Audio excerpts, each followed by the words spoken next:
still protect our industry, and we don't go into deep details, but at times you do about breaking down of a match or all that stuff, because then I'd be a hypocrite. Mm-hmm.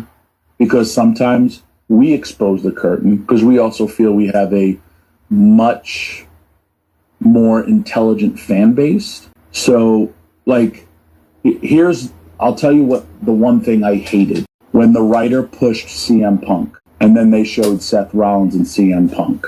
Because I was just like, I thought, not that that was real, I thought that was kind of ad-lib. Because you have to understand my generation. Paul Heyman, we're in a nightclub after a show. I think it was called Gillies in Florida.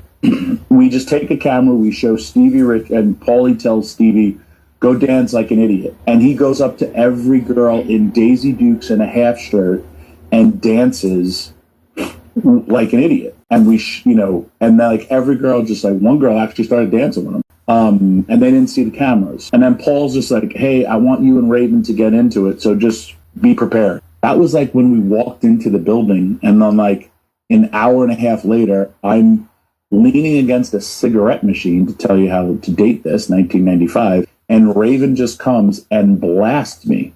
I don't even know what's happening. And now we're in a fight. And there's civilians there. There's people who were hanging out with wrestlers. And him and people are trying to break it up. And I am pushing everybody away. We don't even tell the wrestlers that are there. Pitbull Anthony.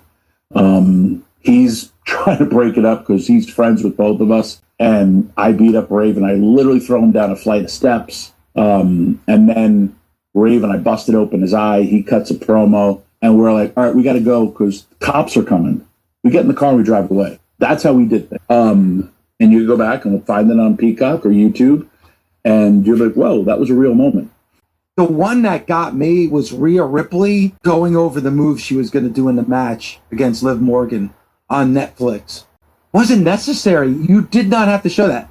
Tommy, thanks to you and thanks to other people, I've been fortunate enough to be in the back before major events, PLEs, yada, yada. I have witnessed things very similar to what Rhea Ripley was doing on Unreal. And you know what I did, Tommy? I turned my back and I walked away. Because I'm like, all right, this is something, even though I'm appearing on this show and I'm a part of this show, this is something I should not be seeing.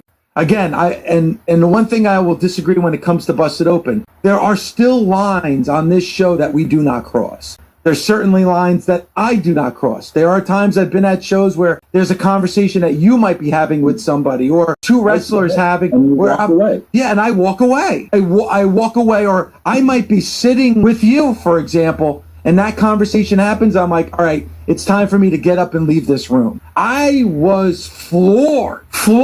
That is something that they showed on that show yesterday when she was going move by move what she was going to do in the ring with Liv Morgan in that debut episode on Netflix. I was fucking floored, man. I was like, to the point, like, I felt uncomfortable watching it. Like, I almost wanted to fast forward through it because I was like, I should not be seeing this. Why am I seeing this? And in the context of what they were showing,